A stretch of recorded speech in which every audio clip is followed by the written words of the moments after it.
You're watching highlights from the Port Orford Water Festival. My name is Gus Gates, and I'm the Oregon Policy Coordinator with the Surfrider Foundation. Hi, my name is Heather Lester. I'm with the Coos Bay BLM. Katie, and I'm with the Oregon Institute of Marine Biology, and I'm a graduate student up there, and our field station is in Charleston. So I'm Kristen Don, and I'm Stacey Gallagher, and we work for Oregon Department of Fish and Wildlife and with the Marine Resources Program, and we're sort of highlighting some of our shellfish program. We have a very active shellfish program. So we wanted to show kids some of the different clams you'd find in Oregon's estuaries, and also some of the shells that you might find along Oregon's beaches, and help kids kind of play with them, help identify them, and just kind of learn about different invertebrates found here off of Port Orford or in some of the estuaries in Oregon. Anything to add to that? Not really. Hi, I'm Lance Nix. I am here with the Garrison Lake Restoration Committee, and they asked me to display some of my wildlife pictures, which I've taken here in the town of Port Orford and mostly around the Garrison Lake. Okay, what we have is a signboard that depicts what we do at the Indian Creek Hatchery. It's an all-volunteer organization. The hatchery was first operated in 1877. Yeah, that's right. Well, Port is a non-profit based in Port Orford, and we started off as sort of a fisherman's advocacy group. And we've recently moved into the terrestrial portion, and that's sort of when the thought of the water festival came up, was putting together the land and the sea, and we wanted to use the water festival as an educational tool for that. And I was the main event coordinator, and I sort of based it off of last year and contacted a bunch of agencies to come, and we have a really great group of participants in there with a whole range of different educational tools that they're using to teach people about the different subject matter. Very good, very good. Okay. Stand the other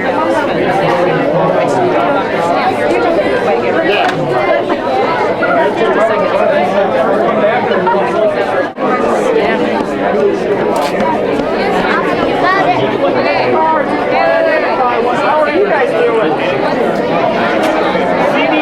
See these little critters in the containers here?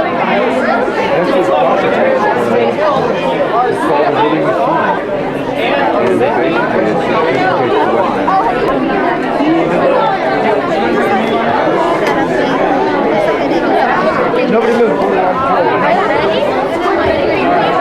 Ew, did it actually squeeze out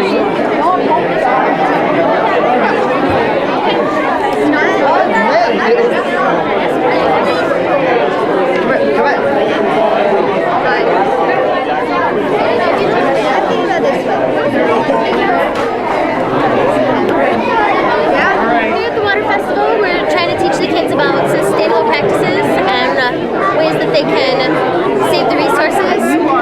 Here at the Coloring Corner, we're talking about water safety and wildlife issues. And here we're talking about sustainable gardening.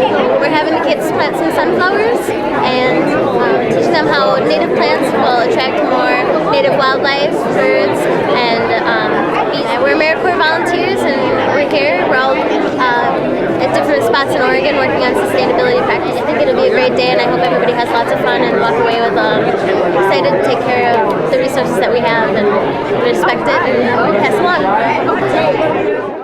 Absolutely. I think kids and people alike are curious about what kind of animals live in their ocean environment and near shore. With sharks, we have a lot of myths and a lot of things that people,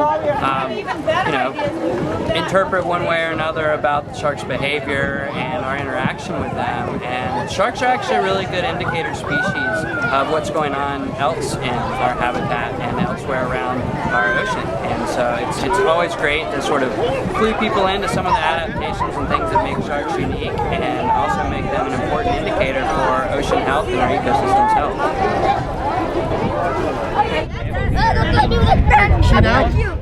The screen trailer is a wonderful three-dimensional rendition of a watershed where we can teach all different kinds of stuff about our watershed, anything from what a watershed is, with tributaries, ridges, valleys, mountains, and how the fact that all land is a watershed, so everything that we do on the land affects our water, and how water is the most important thing in our lives. We can't live more than 3 days without water.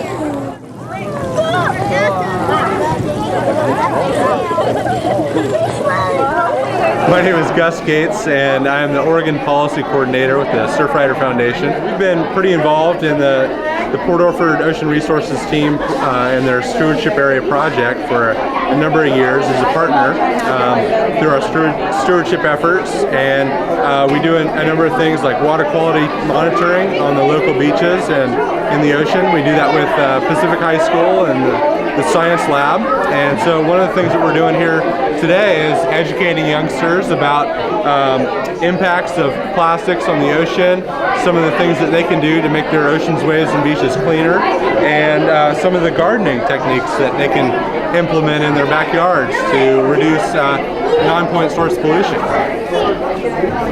North Korean Bioswale Project, and we are going to find places with big parking lots like the Gold Beach Visitor Center, the Langlois Library, and the Port Orford Visitor Center, and we're going to take where all that water goes and we're going to filter it out so it doesn't pollute the big waters like the ocean, and it damages nearshore marine environment.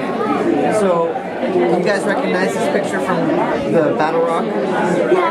Right. So, you know, all the water from the parking lot comes right through here and drains right over here. Well, all this water contains pollutants from cars like oil, runoff, any chemicals that they use to spray on plants nearby, and it's coming at a really fast rate. So it comes down here and then it's eroding this corner and it's making it worse and worse. So, and then we're going to plant native wetland plants that are good at soaking up those chemicals and filtering out the pollutants. And we're going to make sure they're native to this area so they can take all the high pressure winds and the salt air and the sand blowing at them all the time to make sure they can survive. I brought some information about wetlands today. This is a game called Wetland Metaphors. So all of these objects represent why a wetland is important and what it does. I've also been talking about snowy plovers today because snowy plovers are an endangered species that's nesting and raising chicks right out on the beach. So I've been talking to people a little bit and have some kid-friendly activities, build a plover. We've been banding kids over here and inviting them to look through binoculars like scientists at the plovers and just learn some things about what's special about this little bird and how we can take care of them. Schedule that day. Except I think we should have a giant anemone too with like inflatable tentacles and stuff. That'd be amazing. And you can feed it children. I'm with the Oregon Institute of Marine Biology, and I'm a graduate student up there, and our field station is in Charleston. And I work teaching in the Langlois and Port Orford schools. I do marine science. So I come down once a week from Charleston and do hands-on marine science in the classroom. So I know most of the students who are here. And what they're doing today are plankton races. And the idea is that plankton have special adaptations that keep them in the photic zone, or up where their food is, up where the sunlight penetrates the ocean. And that they have these adaptations that allow them to keep from sinking away from their food source. And so the goal for people today is to design a kind of plankton that will go beneath the surface of the water and spend the longest amount of time drifting through the water. Cindy Deacon-Williams is the Senior Fellow, new title, for the National Center for Conservation Science and Policy. She has over 25 years experience as a policy analyst and a field biologist working with the California Legislature and Congress, governmental agencies, and conservation organizations. Was you need to come up with ways to make your economic systems less susceptible to disturbance, because that's what climate change is going to bring, is a lot of disturbance.